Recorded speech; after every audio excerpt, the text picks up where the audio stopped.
ব্যারাকপুর শিল্পাঞ্চলে ব্যানার বিতর্ক, ফের অর্জুন সিংকে তোপ সোমনাথ শ্যামের, মুখে কুলুপ অর্জুন সিংয়ের। কিছুদিন আগে ব্যারাকপুর শিল্পাঞ্চলের বিভিন্ন জায়গায় পোস্টার পড়েছিল জনতার রাজ বলে, অর্থাৎ ব্যারাকপুরের বিধায়ক রাজ চক্রবর্তীর জন্মদিন উপলক্ষে এই ধরনের ব্যানার দেখতে পেয়েছিল ব্যারাকপুরের বাসিন্দা।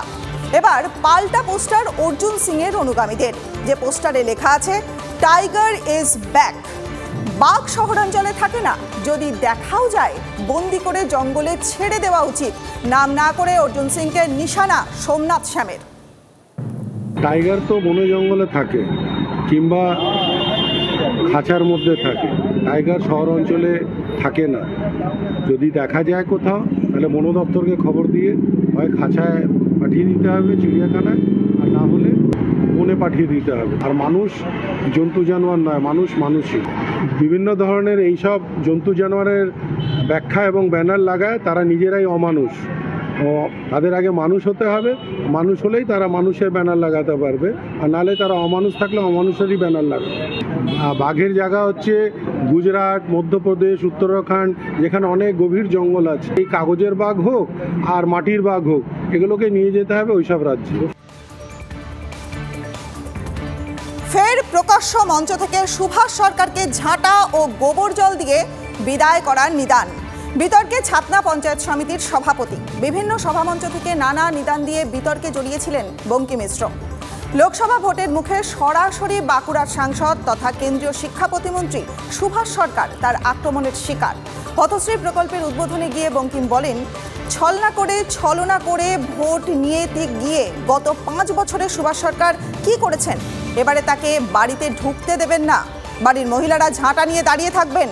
সুভাষবাবু এলাকায় এলে তাকে গোবর জল দিয়ে বিদায় করে দেবেন। পরে নিজের বক্তব্যের সমর্থনে তার দাবি, হুঁশিয়ারি তার নয়, এলাকার মানুষের। কড়া প্রতিক্রিয়া জানিয়েছে বিজেপি। বলছি, আপনারা ঝাঁটা নিয়ে দাঁড়িয়ে থাকবেন।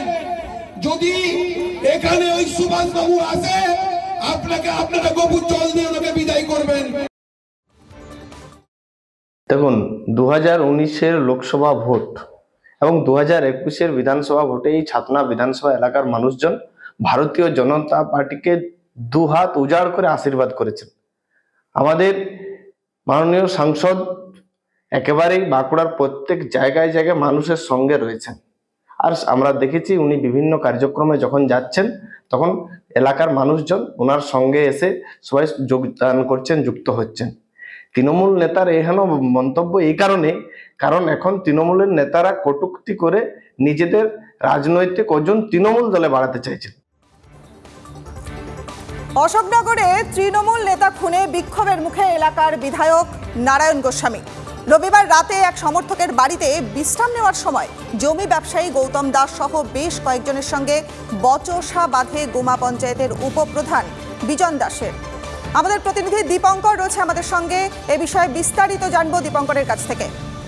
দেখো, বিজন দাস গতকাল রাত্রিবেলাতেই খুন হন। তার এক সমর্থকের বাড়িতে তিনি ছিলেন, সেই সময় তিনি তাকে গুলি করা হয়। তার গৌতম দাস নামে এক অভিযুক্তকে তিনি ধরবার চেষ্টা করছে, এখনো পর্যন্ত জনকে আটক করেছে। কিন্তু এই ঘটনার পর যখন আজকে সকালবেলা অশোকনগরের বিধায়ক নারায়ণ গোস্বামী আসেন, তখন তাকে দেখেই কিন্তু স্থানীয় মানুষজন বিক্ষোভ দেখাতে শুরু করে।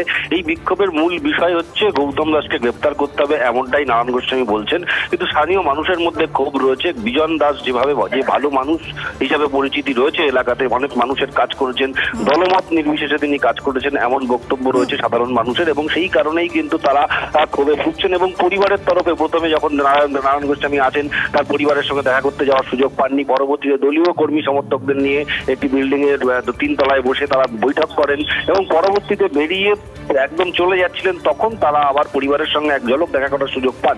কিন্তু এই যে বিধায়কের উপরে ক্ষোভ রয়েছে, এটা কিন্তু এক প্রকার বলা যায় যে তৃণমূল কংগ্রেসের ভেতরে। দীপঙ্কর, নজর রাখো।